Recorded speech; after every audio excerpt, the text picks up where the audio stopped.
बाबा साहेब भीमराव अंबेडकर के बारे में सबसे बड़ा झूठ ये है कि वो सिर्फ दलितों के नेता थे। सच तो ये है कि अगर डॉक्टर अंबेडकर दलितों के मसीहा हैं तो महिलाओं के लिए भी भगवान से कम नहीं है। ये डॉक्टर अंबेडकर ही थे जिन्होंने भारत में महिलाओं को वोट देने का अधिकार दिलवाया, वरना स्विट्जरलैंड जैसे देशों में भी महिलाओं को ये अधिकार 1971 में जाकर मिल पाया।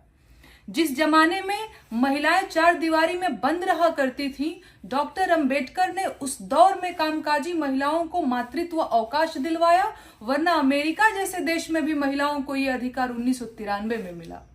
महिलाओं को नहीं भूलना चाहिए कि उन्हें संपत्ति में बराबर अधिकार दिलाने की वकालत भी डॉक्टर अंबेडकर ने ही की थी। ध्यान रहे कि बाबा साहेब ने मनुस्मृति को सिर्फ इसलिए नहीं जलाया था कि इसमें दलित विरोधी बातें लिखी थी, बल्कि इसलिए भी जलाया था क्योंकि इसमें महिलाओं को गुलाम बनाने के तरीके लिखे थे। कुल मिलाकर देश की महिलाओं को याद रखना चाहिए कि भारत में महिला अधिकारों की लड़ाई लड़ने वाले योद्धा डॉक्टर अंबेडकर जी ही हैं।